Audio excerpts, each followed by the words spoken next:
ওদের কোনো সংগঠন হয় না, এদের নামে কোনো পোস্টারিং নেই, মাহফিলেদের কোনো দাওয়াত নেই, এরা কোনো সংগঠনের যুগ্ম মহাসচিব মহাসচিব বা কোনো পদে কিন্তু এরা নাই। হাদিস শরীফ আছে আলা ইন্না আউলিয়া আল্লাহ আলা ফিয়া আলা ফিয়া, যারা আমাদের চেয়েও বড় ইমানদার, কথা ঠিক না? 2 বছর 2.5 বছর থেকে আমরা সেলিব্রিটি হয়ে গেছি, আমরা হিরো হয়ে গেছি, কারণ নির্যাতিত ডিউরেশন কত রকম 3 বছর 1.5 বছর আমার কারণ নির্যাতিত আলেন মানুষ আমাদের মাহফিলে দাওয়াত দেয়, আমরা সেলিব্রিটি, আমরা হাদিয়া পাই। আর যারা 10 বছর 20 বছর 15 বছর 25 বছর এবং যারা ফাঁসির আসামি, যারা এখনো বেরোতে পারে নাই, ওদেরকে জাতি কিন্তু চিনে নেয়, ওদের কোনো সংগঠন হয় না, এদের নামে কোনো পোস্টারিং নেই, মাহফিলেদের কোনো দাওয়াত নেই, এরা কোনো সংগঠনের যুগ্ম মহাসচিব মহাসচিব বা কোনো পদে কিন্তু এরা নাই। হাদিস শরীফ আছে আলা ইন্না আউলিয়া আল্লাহ আলা ফিয়া আলা ফিয়া, আল্লাহর ওলি হচ্ছে যারা গোপন, আবার যারা মুত্তাকি, আল্লাযী ইযা হাযারু লাম ইউরাফু, ওরা যখন কোনো জায়গায় আসে মানুষ তাদেরকে চিনে না। আমাদের অডিয়েন্সের মধ্যে অনেকে আছেন কারণ নির্যাতিত, যারা কিন্তু সেলিব্রিটি নয়, যাদেরকে মানুষ চিনে না। হাদিস শরীফে আছে ওরা হচ্ছে আল্লাহর ওলি, যাদেরকে মানুষ চিনে না, কোন মজলিসে আসলে তাদেরকে মানুষ এদের পরিচয় পায় না। ওয়াইজা গাবু লাম ইফতাকাদু, যখন এরা মজলিসে আসে না কেউ জিজ্ঞেস করে না লোক আসে না কেন, এত অখ্যাত। কয়েকদিন আগে আমি টুইটারে একটা ছবি দিয়েছি, একজন কারা মুসলিম 19 বছর পর বের হয়েছে, উনি যখন বাড়িতে গেলেন, সে বাড়িতে সাপ বসবাস করে, সাপ, গুই সাপ, অজগর সাপ, সাপ বসবাস করে বাড়িতে, বাড়ির ছাদে পর্যন্ত জঙ্গল হয়ে গেছে। আপনারা দেখেছেন এই ছবিটা, বাড়ির ছাদে জঙ্গল হয়ে গেছে। এই ছবিতে আমার বড় আমাদের মূলধারা ইসলামী বড় নেতৃবৃন্দ আসায় যে এই লোকের বাড়িতে গিয়ে আমরা তার খোঁজ খবর নিয়ে তার বাড়িটা নির্মাণ করে দিই। জুলাই যুদ্ধ রাত পর্যন্ত সেই জুলাই যুদ্ধের খবর নেয় নাই। জুলাই যুদ্ধ যখন সফল হয়ে গেল, এবার আমরা মুসলিমদের খবর নিব, এবার আমরা আহত চিকিৎসা দিব, কেন এটা আগে বলেন না কেন? আমার ভাইয়েরা, আজকে বড় একটা মানবিক বেতনের জায়গা থেকে আমরা এসেছি। আমি জানি এখানে গোয়েন্দা সংস্থার ভাইয়েরা এখানে উপস্থিত রয়েছেন, এবং আমি বারবার চাই যে রাষ্ট্রের সাথে সমন্বয় করে এই কাজগুলো হওয়া উচিত।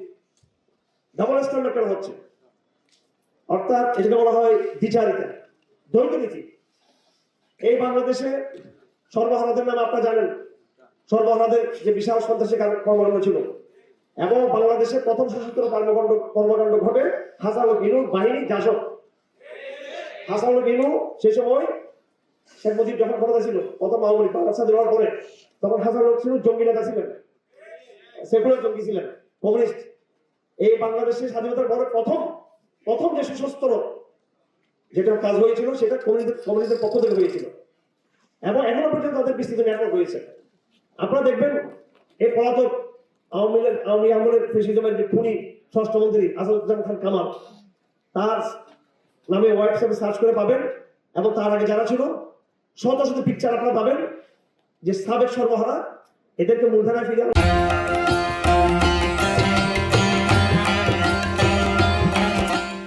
হয়েছে, তারা অস্ত্র জমা দিচ্ছে। এরকম র্যাবের প্রধান বেনজিরের সাথে সর্বহারাদের ছবি আছে।